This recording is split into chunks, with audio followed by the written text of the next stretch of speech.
What's up, Kingdom fam? My name is Sean Herring, the host of this podcast, and I am so excited to be in the room with you today because we not only have a guest of the house, but we have a sister in Christ as well. So grab your snacks, grab your Bible, and let's dive right in. So, Hayley, why don't you introduce yourself? Hello, my name is Hayley Valdois, and I am a Highlands College student, second year, and I'm in the worship major, so Yeah, you are. So, my first memory of you, Hayley, is the day that we met almost 2 years ago, which is crazy. Yeah. But why don't you share that story with us? Because I Right. think we have two different perspectives on it. I think you're right. So my first memory, or that memory,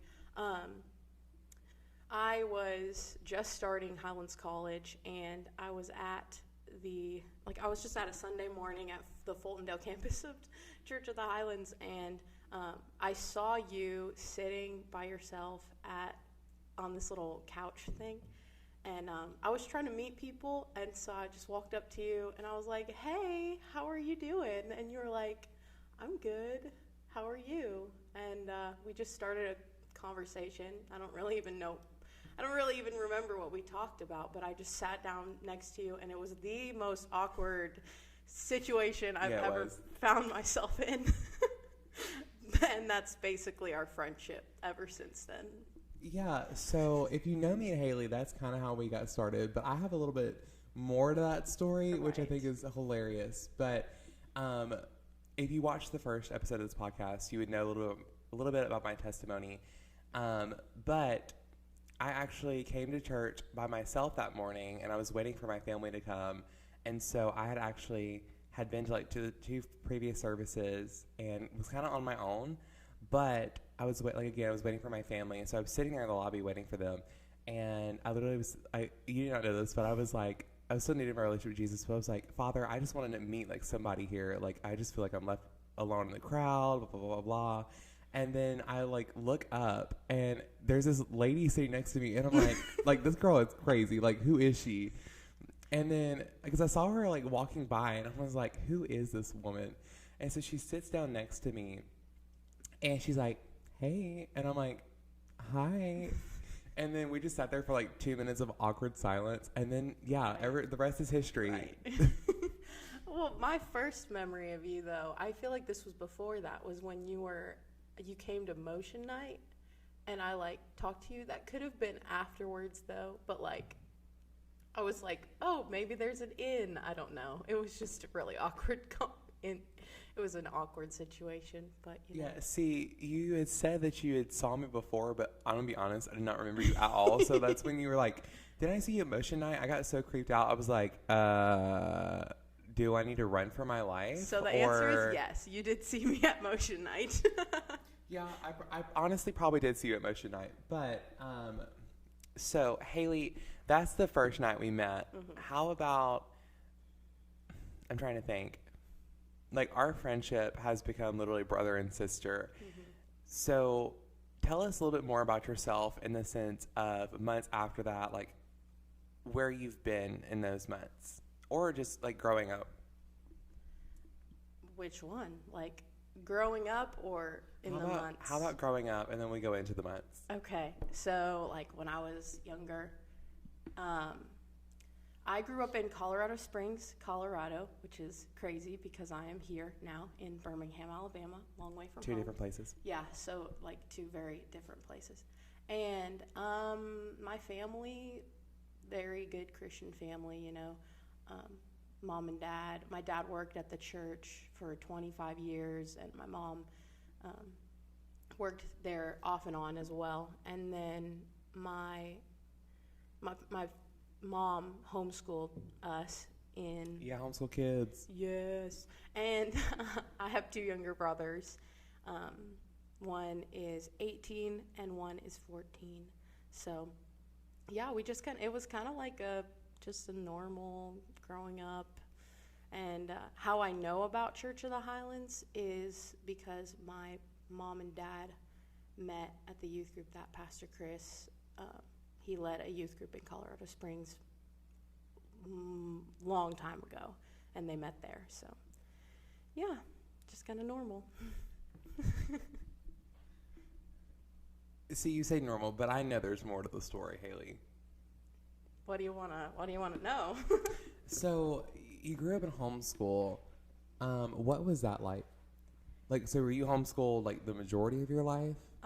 So first 4 years, actually 5 years, so kindergarten through 4th grade, I went to public school, which my mom had always wanted to homeschool us, but she let me make the decision for some weird reason.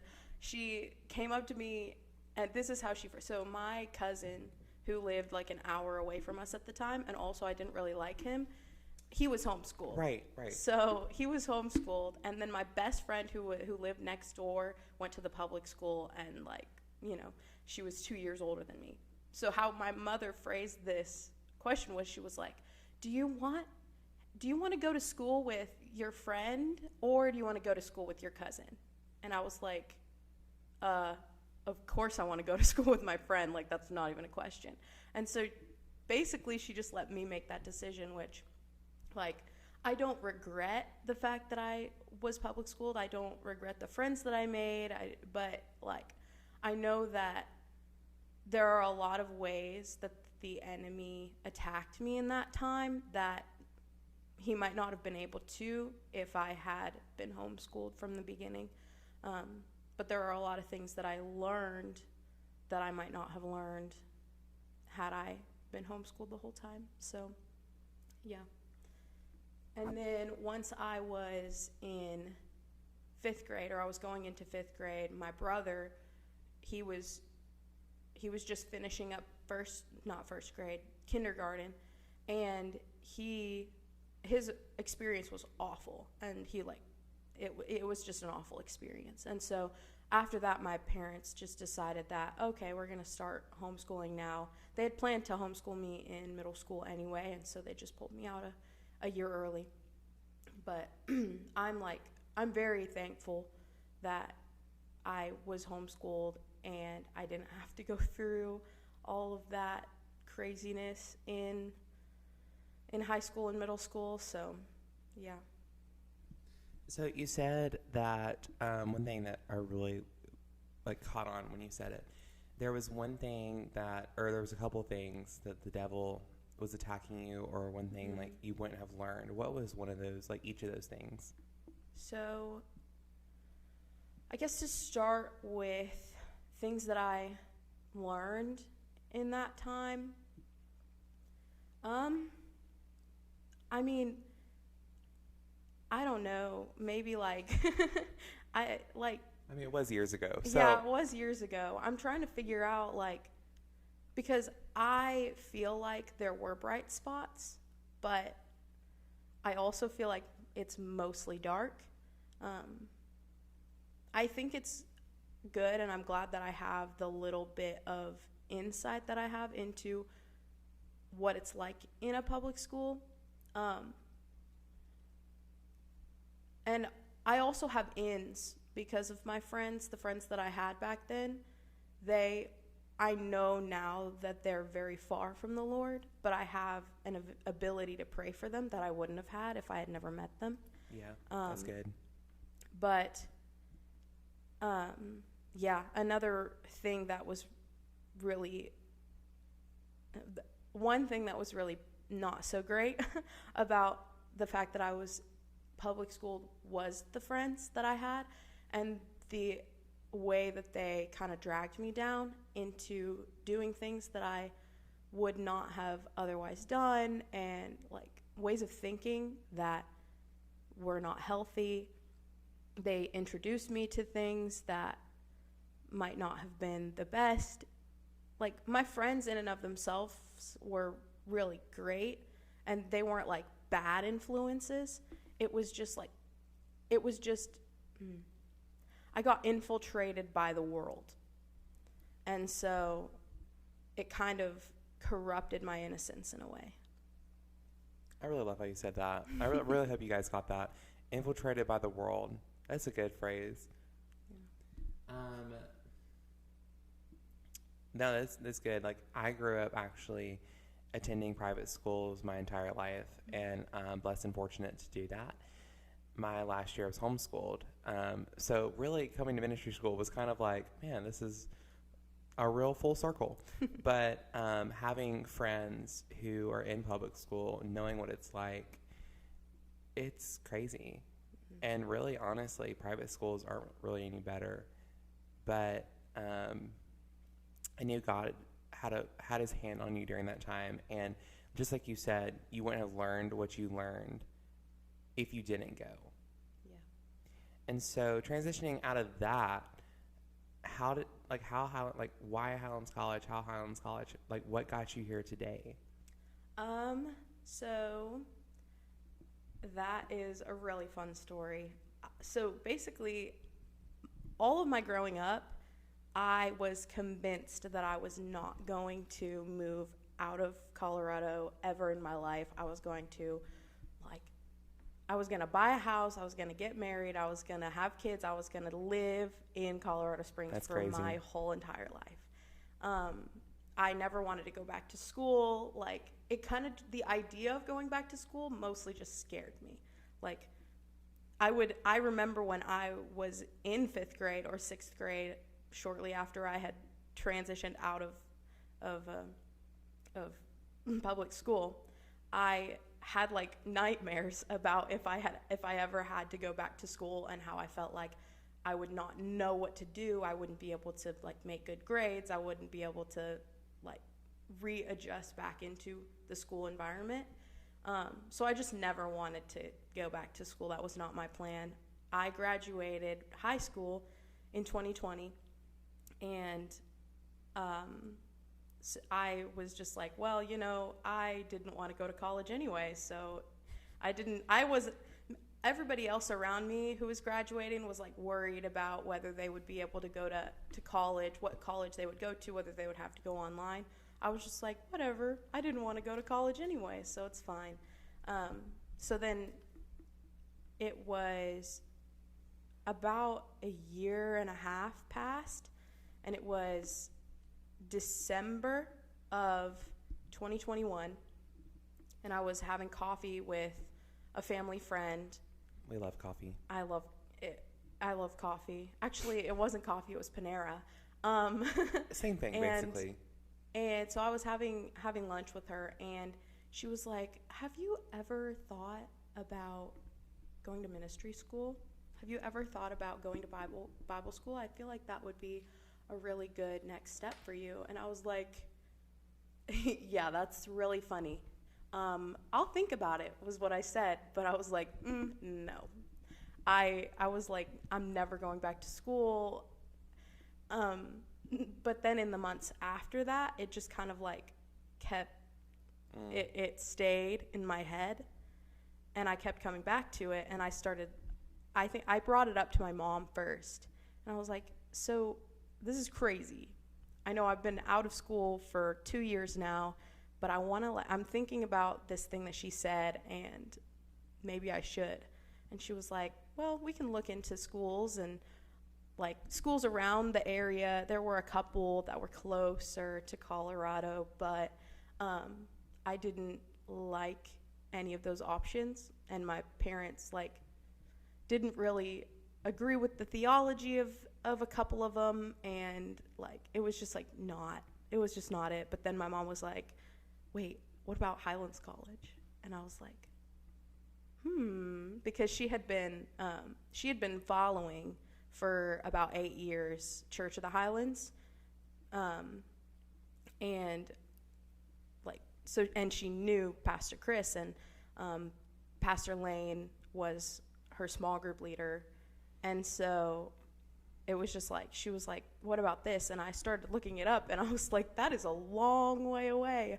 But I have a couple friends down in Pensacola, and so I was like, I would be pretty close to them. I could visit them every once in a while. And we just looked, and then in March, my mom and I drove down here to go to a preview day. How long is that? It was about 22 hours Okay, that story of how we got here, that was a crazy, that was a crazy story. So we left in time to get, it was going to be about like a 2-week trip because we had to drive all the way down here. We were going like 3 days or 4 days trip down here and then staying for a few days. We were going to go to Florida to visit my friends and then come back, drive all the way back. And the day we left, okay, so it's March, right? And you're from here, so it never snows here. But in Colorado, it can snow in May. So we left, and immediately on the main highway that would take you east out of Colorado into Kansas, all the way into Missouri, was closed due to snow. It was literally blizzarding. I couldn't see a thing out my windshield, and we pulled out into this little gas station, like cafe thing, and I was freaking out. I was like, Mom, we can't go back. We can't, like we're not going to be able to make it. And she was like determined that we were going to make it. Something about the Valdois family. It was terrifying, all right? My mom, we called my grandma, we called my dad. We were like, we're going to die. Anyway, so we decided. Yeah, you're here. What we decided to do was we got our little atlas, and we found a bunch of different, little tiny 2-lane highways, and we're like, let's figure out which one is open. And so we got on this little 2-lane highway in the middle of snow, in the middle of terror, and we just drove in the snow, in this blizzard. It was absolutely terrifying. We thought we were going to die. We thought we were going to run out of gas. We thought we were going to have to sleep in our car. And finally, the sun had gone down, and we were almost to the Colorado-Kansas border, and we parked the car and we're ready to just sleep the night in our car because my mom is she prepares for every situation. So yes, we did have all of the necessary tools and all of the unnecessary tools right to spend the night in our car. And then we called my dad, and he was like, bruh. He was like, just keep driving. There's got to be a motel somewhere. And when I tell you, the moment we crossed over the Kansas-Colorado border, it was perfectly, the wind and stuff was still blowing, but the roads were perfectly fine. And I was like, wow, this is crazy. So basically, our trip started with me being 100% sure we were going to die. And then eventually we found a motel, and after that it was smooth sailing all the way down here. We were terrified though, and but we knew that the Lord brought us here. Without him we would not have made it. And so it was really crazy, but it was kind of, looking back on it, it was kind of like a confirmation in a way. That's so good. So, but yeah. So y'all came, it was March for the preview day, now Discovery Day, but in your time it was preview day. Yes. So y'all had left Colorado, drove almost 22 something hours. Yeah, it was more that time because we had to drive in the snow and crazy. So we went about halfway the distance that we were supposed to in the first day, and then we had to drive 10-hour days the next 2 days in order to get here to Alabama on time for the preview day. And then once we got here, a lot of people will say oh, I just felt like I was supposed to be here. I felt like this was supposed to be my next step, but that was not the case for me. I just went through my whole preview day and I was like, I have no actual clue. Like, I don't know if what am I supposed to do? Like, I have no idea. And I talked to my mom, and she was not helpful at all. And Right. because she was like, oh, when I had to choose which college, I knew exactly. It was just like God gave me a piece, and I was like, hey, so that's great for you, but that's not what happened. That's not what happened. And then I called my dad, and he helped me a lot more. Something about dads, they just keep it real. Yeah, my dad keeps it real. But yeah, I don't even remember what he said, but I remember that it was very encouraging. And yeah, I was at the time mostly just overthinking, trying to figure out what my next 5 steps were going to be rather than just my next 1 step, which is something that I tend to do a lot. It's okay, girl. We all do it. And God really humbles us. Amen. But yeah, so I at that point hadn't even finished my application for Highlands College. I'd gone on the preview day and everything, and then I had to come back and finish the application. So So you had to be in person to finish the application, or no? We drove back, and then I had to it was a race for me because I'm such a procrastinator, especially when things stress me out. Oh, we know it. That it was like a month before I was supposed to leave for Highlands College if I was gonna go, and I was like, well, I guess I should start packing. I think I finished the application maybe 2 weeks before I was gonna leave.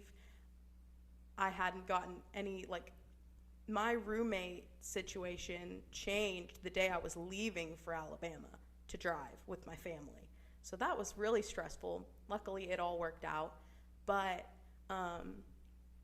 it was a very stressful situation. But another thing that I was struggling with in the months leading up to coming here was I was very plugged in at my local church in the youth group.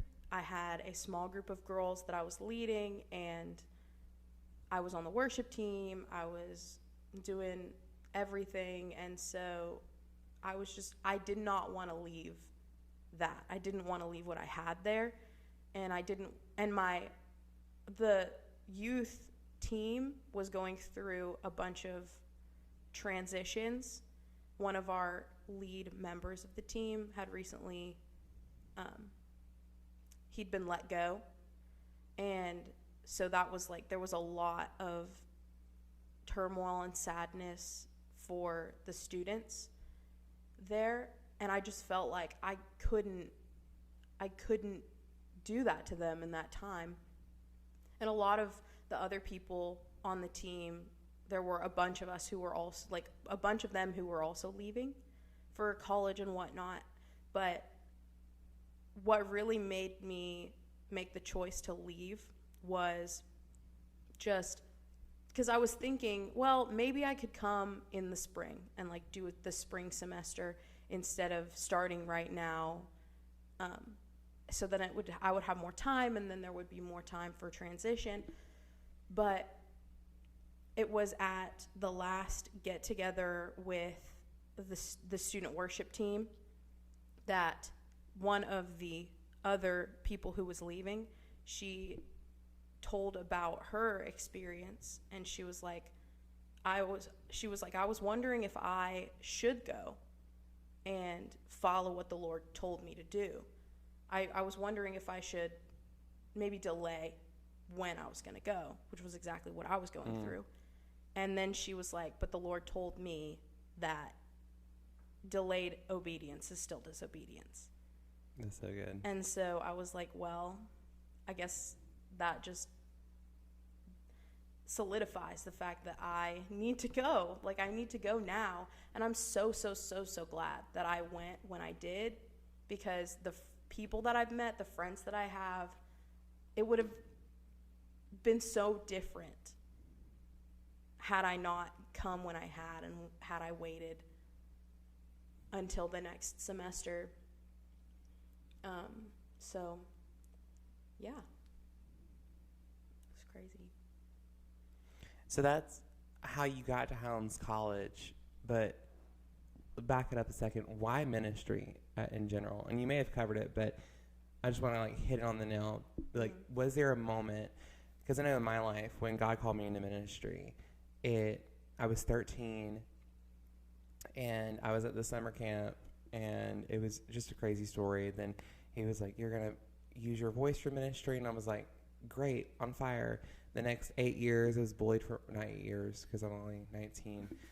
Sorry about that, guys. I can't do math. The next 5 years, I was bullied for my voice, and so I ran from that call. And then it was a year ago when he gave me that, or reminded me of that call, and brought me to Highlands College. But that's my story. We can get into it later. Was there ever a moment that maybe something similar, like why ministry? Like when you came to Highlands College, why did you choose worship? I never had a moment that I was called into ministry like a lot of people have. But I do have a journey that I went on where I realized, where the Lord showed me the passions that I have. And I don't know how much that has to do with worship, really. Because, like, I thought that it had more to do with worship than I feel like it does. But I'm majoring in worship, and I'm going to continue down that track because it's what I started. And I know that the Lord is going to use it. But really, I feel like my heart is for youth, kids and students and all of that. Even as I was applying for Highlands College, what I would say in my application, it surrounded students more than it surrounded worship. But I know that I'm doing the right major, even though it doesn't exactly seem to line up.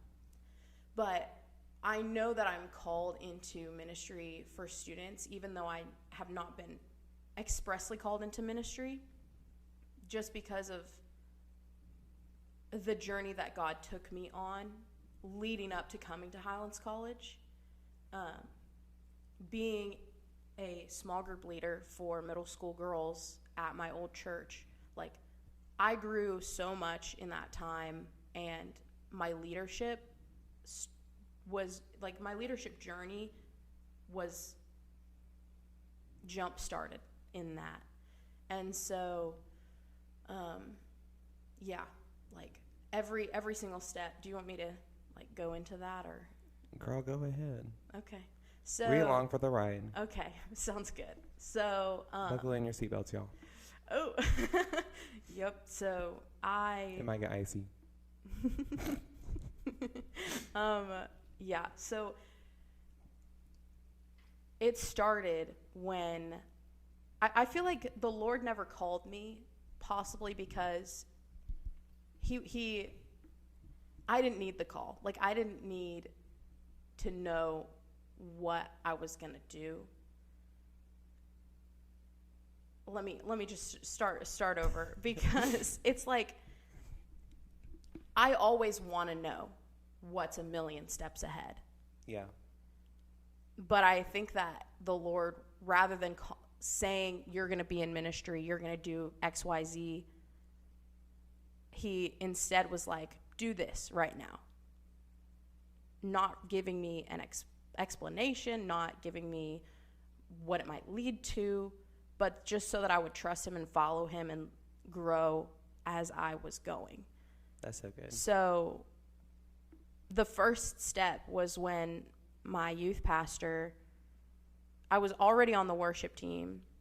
I guess that wasn't the first step. The first step was probably when I joined the worship team. But this step, I'm gonna stick here. So he was like, hey, have you ever thought about leading a middle school small group. And I was like, no, never in a million years. I was terrified. I was terrified of middle schoolers. I was still in high school. No, I think I'd just graduated high school. But I was terrified of those little humans. And so he was like, I think you would do really well. I think that you should pray about it. And I was like, we love okay, that line. I'll pray about it.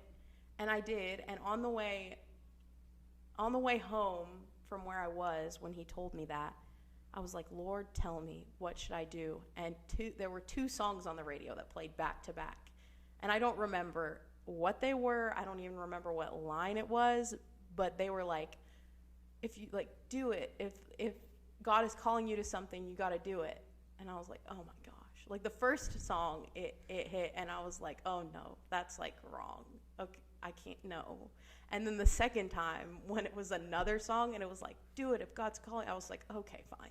I guess I'm doing this. And so I started with those girls in 6th grade, and it was rough and crazy. But the Lord taught me so much.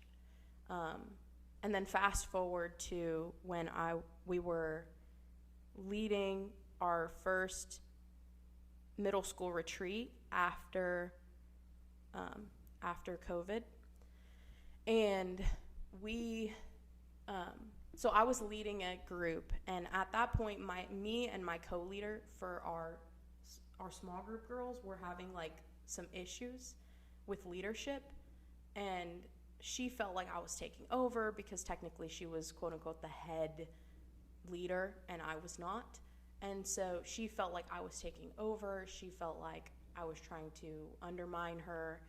And it was really just because I felt like if I wasn't doing the quote leader responsibilities, then I wasn't a useful leader. Like if I wasn't doing quote unquote what I was supposed to do as a leader, aka everything in my mind, then I wasn't doing anything. Like I wasn't being effective.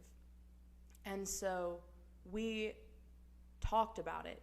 She pulled me aside and she was like, hey, I feel this way. And then we went to our youth pastor, he was over middle school, and so he kind of took us, all of us small group leaders, under his wing and like mentored us and made sure we had everything that we need, and I'm so thankful for him in that. But we went to him and we talked through what we were going through, and he helped, because we knew that if we were going to co-lead a group at the middle school retreat, well, we were going to have to be on the same page, and we couldn't go in with this underlying tension that we had. And so we talked to him, and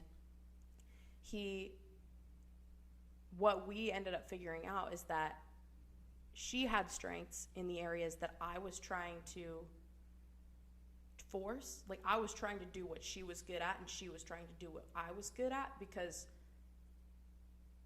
we liked those things. Like she admired the way that I could connect with the girls and have fun with them, so she was trying to do that.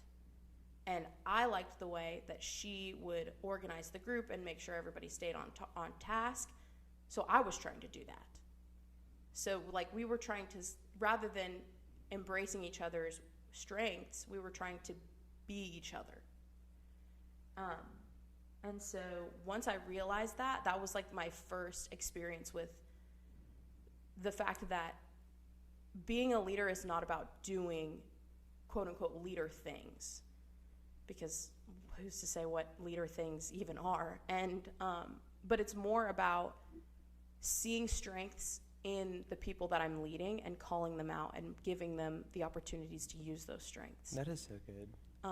And so that was like the first real experience that I had in leadership, and it was crazy because as we led, I hate administrative everything. I hate it with a passion, and she girl, loves just it. Call me out.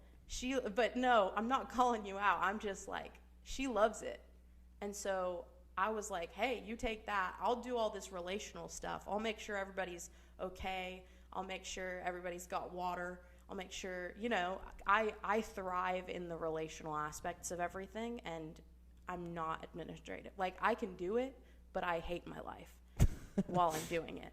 And so yeah, probably not the best option for you. But I was like, you do it, girl. And then after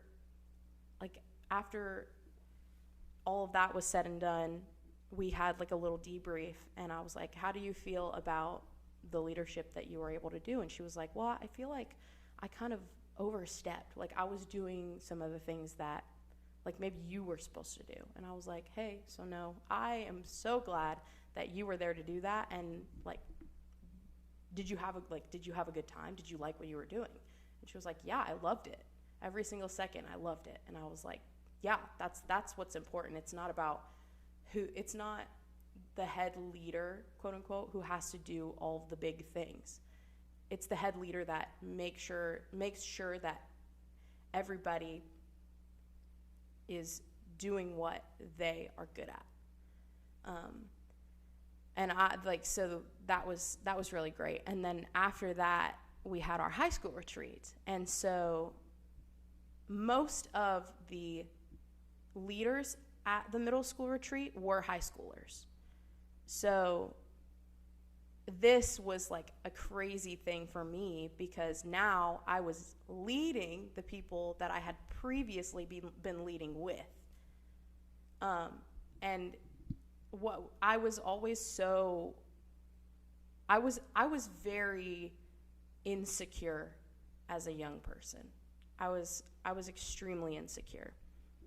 And this was like my first step of realizing that I have authority and I have words that I can speak into the lives of people who are my peers. And that was really great. And I had so much fun at that retreat, but that's beside the point. And then after that, we did this thing in the summer called student camp, and it's kind of like VBS, but not at all. It's like Highlands College VBS. It was like boot camp. Oh. For students. So expedition. Yes, expedition, but for 6th through 12th graders.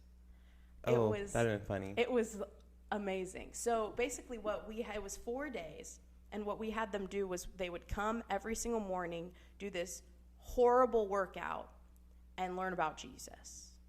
Right. And have a great attitude while doing it. So, so the goal was that these students would call us Miss and Mr. Oh.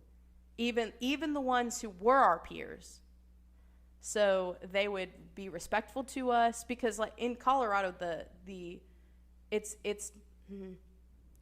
culture of honor is a little bit different. Like, we don't tend to call people Miss so-and-so, Mr. so-and-so.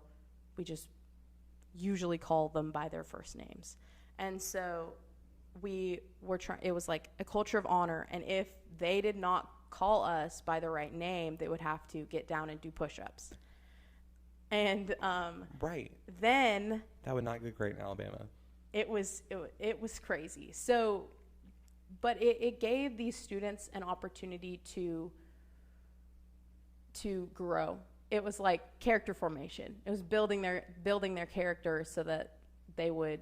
And it was hard for some of them. It was really hard for some of them to do the things that we were asking them to do, and having good attitudes, because it was a lot of competitions between teams, and there could be a lot of smack talk between boys and girls and all of that kind of stuff. But I remember, and also it was supposed to be, if you complained about something, you would have to get down and do push-ups. And I was being very lax about that. And I didn't like it, because it was cultivating a culture on our team of complaining. And so the last day comes. It was either the last day or the second to last day, and I talked to my co-leader, and I was like, hey, there are some things on our team that I feel like we need to address. And she was like, no, I totally agree with you, like 100%. And we were going to address sportsmanship, encouraging each other, and people on our team, and we were going to address complaining. And so what I said the next morning, we huddled all our girls, and then we were going to start talking, and I was going to let her start. But her mind just blanked, and she had no idea what we were even talking about. She forgot everything, and she was like, you take it. And I was like, okay, I'll take it. So what I said was, hey, first of all, we need to be better about complaining. We have not been, I know, me personally, I've not been doing a good job either of not complaining about this thing. We know it's hot. We know we're sore, we know all of this is happening. We don't have to say it. And so I said, all right, what I want is for everybody, all of us, including me, including the other leader, to get down and do 10 push-ups. So we got down and we did 10 push-ups. And I said, now, what I want for us to do is that if any one of you hears any other person complaining, including me, including the other leader, if anybody hears us complaining, you take it upon yourself and say, hey, no complaining, get down to do 10 push-ups. And they were like, yes, ma'am. And that was the first time that I had ever actually stepped into the authority that God gave me. Wow. Like, speaking what I see, like, I knew what these girls had in them. I knew that they could do what we were asking them to do, because I thought that I couldn't do it. I wasn't going to volunteer for student camp because I didn't think that I could make it through those workouts. I didn't think that I could lead a team through what we were being asked to do. And so I was like, if I can do it, these girls can do it. And if the boys can do it, then we can do it, right? Right. Because the guys were doing such a good job at calling their guys higher. And I was like, hey, I don't want to lose to the boys, But it was just like, I knew that there was more, and I knew that we were capable of more. And so that was crazy. And then I called them out on encouragement, and I was like, hey, if you see someone struggling, we're going to go over and encourage them, whether they're boy or girl, whether they're on our team or not, like, we're going to encourage them. And we had an opportunity to do that day. And we all, like, not even just my team, but all of the teams were encouraging this kid. And one of the teams, like, literally got down and finished the workout with him, even though he couldn't do it. And it made me aware that students, they just need to be called higher. Like, if you expect much of them, they will rise to meet your expectations. And I think that students in this generation are just waiting for somebody to believe in them. Wow, that's so good. And so true. Yeah. It's like, it's a crazy realization that I'm so thankful for this opportunity to, like, relive moments in my past and see even more of what the Lord was doing in them. And then after that, this was like one of the last students' events that I was a part of before coming to Highlands College. It was our equivalent of motion conference. Not anywhere near as big. It used to be, but now it's not. But I was with the students, and our like, people from all over the country would come with their youth groups and come to this conference. But for some reason, our students were just running rampant. Like, they were not being respectful. They were talking during the messages, and all of the other students from different youth groups were fine. It was just our students who were being crazy. And it it hurt me. And I was like, what? Like, these students, I know these students. I know how great they are. I know what they can do and how much the Lord longs to speak into them. And then another thing that hurt me was I was sitting in the back where all the kids were going crazy, and I was like trying to help them to focus. I called them out because it was mostly the boys, and I went over to them and I was like, hey, you guys, I need you to do better because I know that you can. And they did a little better. It wasn't perfect, but they did a little better. And there was one time that one of the speakers did like an altar call. It wasn't an altar call though. It was just like, raise your hand if this applies to you. And one of the things was raise your hand if you need healing. And there was this boy behind me who raised his hand, and nobody went over to pray for him. Nobody saw him, and that broke my heart. He was like 6th grade, tiny little kid, and not even his friends went over to pray for him. Man. And I was like, that is not okay. So I went over and I tapped him on the shoulder and I was like, hey, what's going on? And he was like, I'm struggling with depression and I feel like nobody cares about me and nobody sees me. That gave me chills. And I was like, if I hadn't done what I had, if I hadn't stepped out and gone over and prayed for him and talked to him, his belief would have been solidified. Like, it would have just showed him, oh yeah, nobody actually does care about you. And that just made me, like, it hurt me. It hurt me that our leaders weren't stepping up and taking responsibility for our students. And so, like, that was another step toward me in my journey of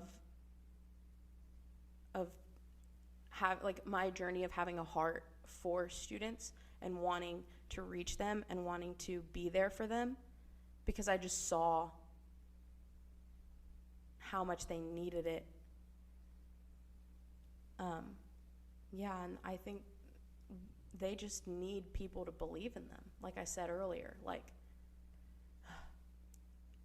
yeah. And that's what I want to do, is I want to believe in as many students as I come across. I want to speak life into as many students as I come across. And I want to be a spiritual older sister, a spiritual mom, a spiritual grandmother someday. Like, that's what I want to do. I want to call kids and students who don't see their value to realize how valuable they are in Christ. That is so good. And I know one thing that, like, I'm not a students major, but being in students for years, I mean, even growing up, but one thing around Highlands is you speak to their potential. And especially being at my campus, you address their problems or address the problem at hand, but you speak to their potential. Yeah. Because, I mean, it's so true. I mean, students, especially at that age, what they're doing, they do mainly for attention, or they do for love, or they're not gaining it from anywhere else. But we can be the ones who call it out in them. Yeah. And be the ones that show up for them, be the ones that love on them. And I know it's so true. I mean, being a student at Fultondale, when I was technically like under you, and I just did air quotes there. I wish I could see that. But it's crazy to me that it's not crazy. It's cool that you came to Highlands College not knowing, like you talked about, not knowing the next step. Like, I'm the same way. Like, I want to know the 5 steps after the first one. Yeah. And you talked about how God had basically, in a sense, was like, okay, I just want you to do this one. Mm-hmm. I want you to take this step. I want you to walk through this door. Mm-hmm. And you took that step of faith of obedience, even though you're like, well, I might go this semester, or I might go the next semester, but you decide, you're like, okay, I'm gonna go this semester. And then you met all these people and you chose worship, like your major is worship. But to see how God's using you in the hearts of students is so impactful. And I'm trying to think of the word I was going to say, but yeah, my mind's went blank. Just to see you like involved in students. And I know there's just like something like around like Highlands College in general. Like I was going to come into creative and do worship, but then I chose pastoral. And it's often God will say one thing and he leads us here and he's like, okay, well, I want to take you down this path, but actually you're going to be doing this. And so just seeing like your heart for students, and especially like at Fultondale, like when you were back in Colorado, you were leading a middle school girls group and you're doing all these things, and then you had to step away from that.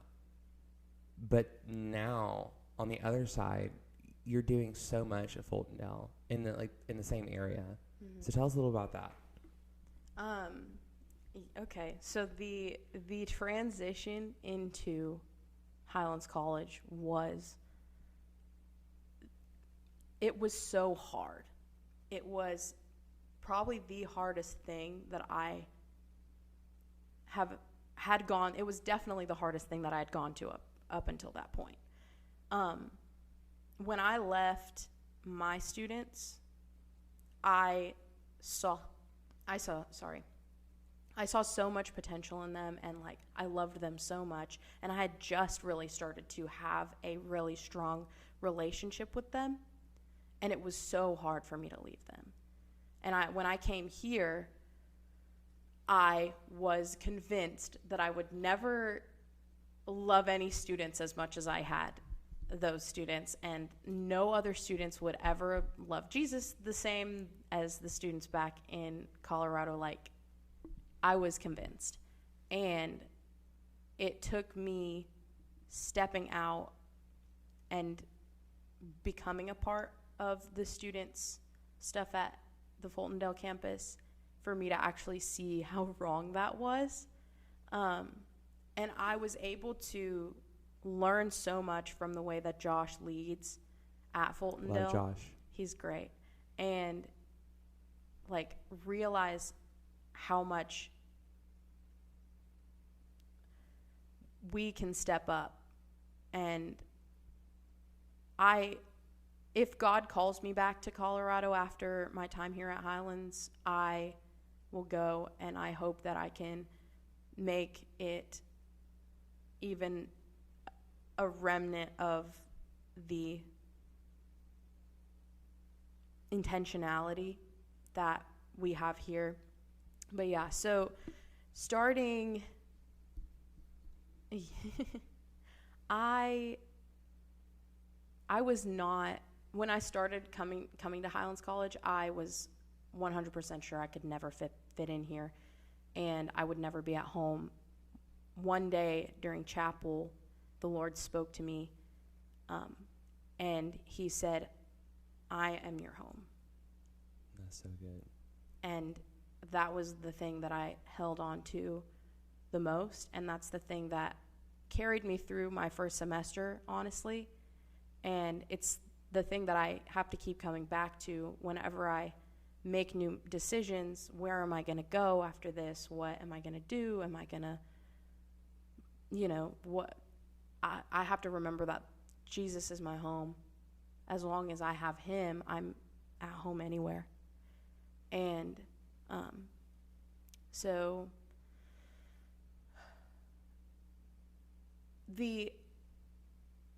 when I first started doing student stuff at Fultondale, I started with my girls in Colorado when they were in 6th grade, and I was with them for 2 years, and by the time I was leaving, they were going into 8th grade. And when I got here, I was put in the 8th grade girls small group. So that was really crazy. It was like a God thing. And the leader, I love her. She's amazing.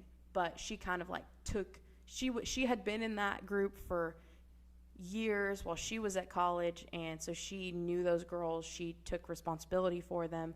It was kind of like I was just there, to be another pretty face in the room, you know? And so it was good, and it taught me a lot.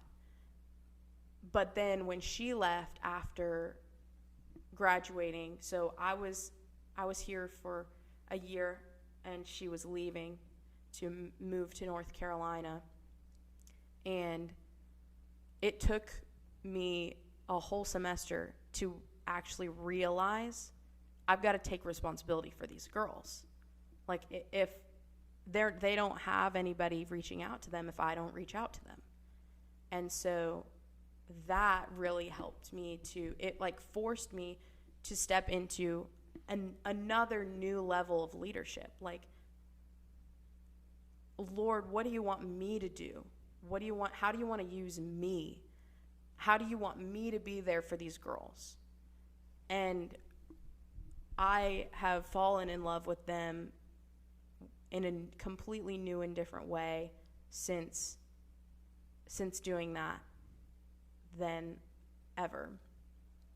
I think another thing that is important to talk about is when I first came here, I was very insecure, and I tended to look for my validation from other people, including like student leadership opportunities that I would get.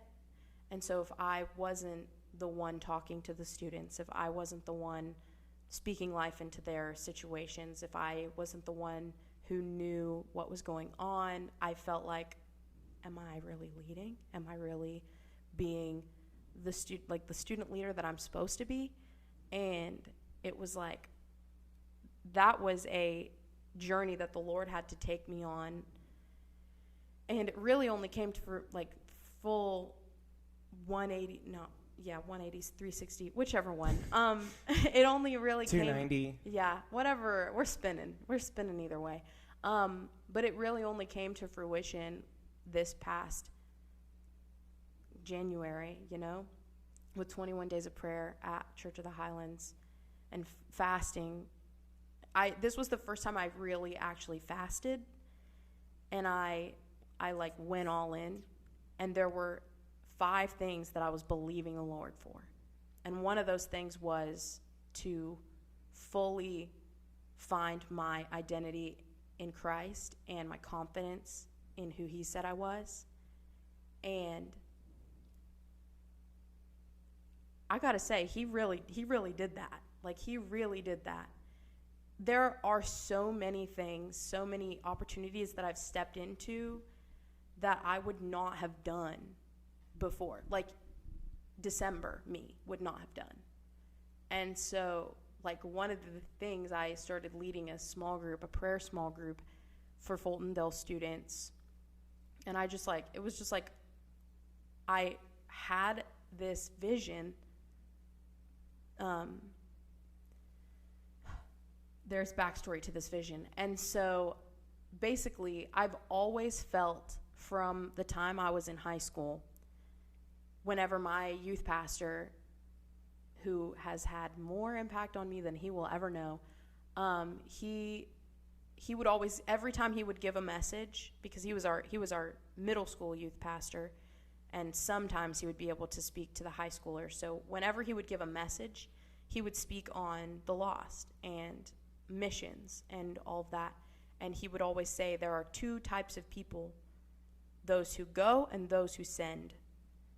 And I always felt like I was supposed to be a sender.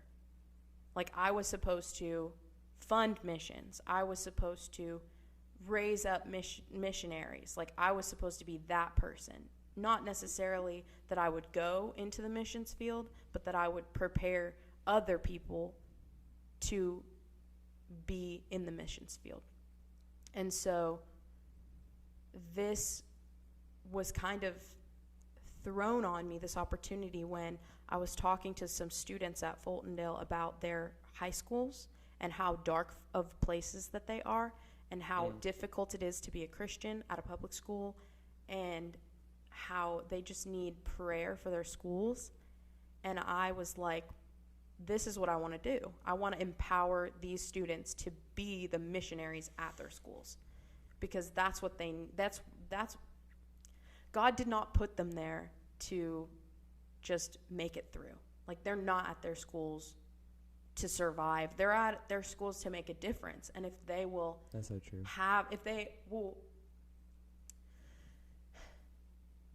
If somebody will empower them to do that, then like they could make a crazy difference. And that's what I wanted to do. And I started this small group, and I like talked to everybody, and I was like, this is what I'm going to do. And I would not have done that if, like, last semester, I would not have done that. I would have been like, yeah, somebody else will do it. Somebody else will think of that idea eventually, and they'll do it. But, like, the Lord has just been strengthening me and building my confidence to actually step out and do the things that he's called me to do, whether it works out or not. Because, spoiler alert, the small group didn't work out. But through trying to do the small group, my vision has been solidified. And I've added more clarity. More clarity has been added to the vision. And I just know that the way that I went about trying to do the small group was what was wrong, and it wasn't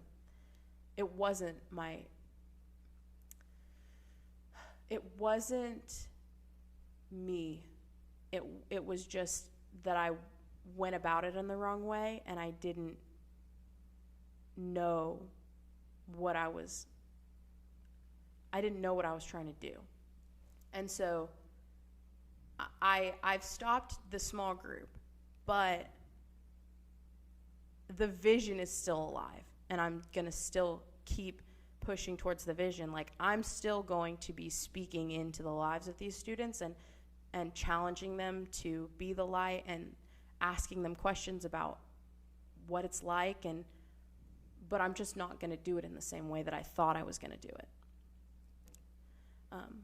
And honestly, like, this is what brings me to life. Like, I love speaking life over students. I love speaking potential into young people, kids in Highlands Kids. I do that every Sunday, and I love it. It's my favorite thing. And so, yeah, so to make a long story very short, because I feel like this started with the question about, was I ever called into ministry?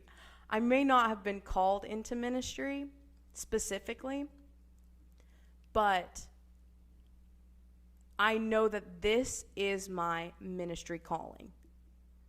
My ministry calling is to empower the younger generation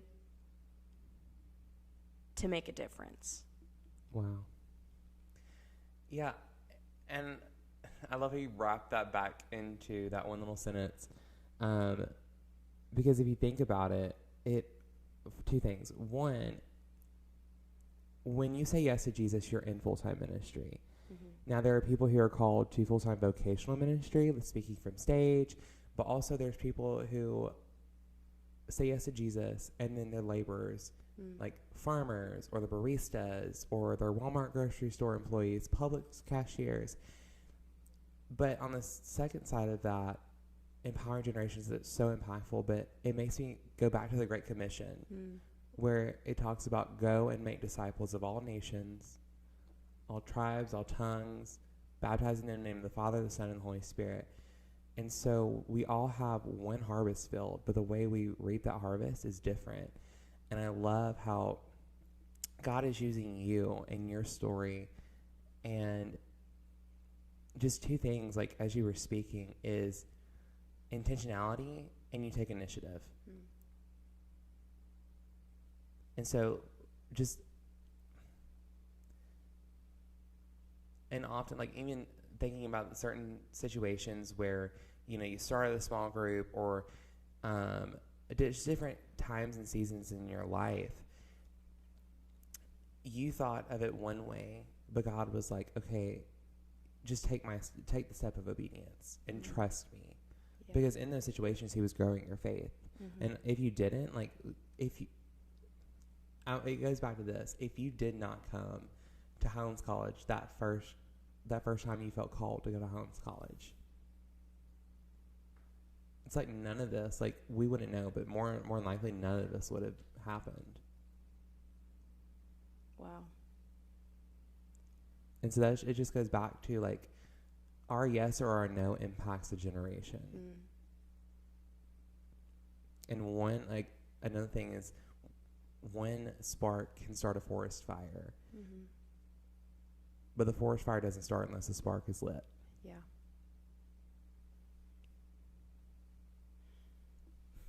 That's so crazy. Yeah.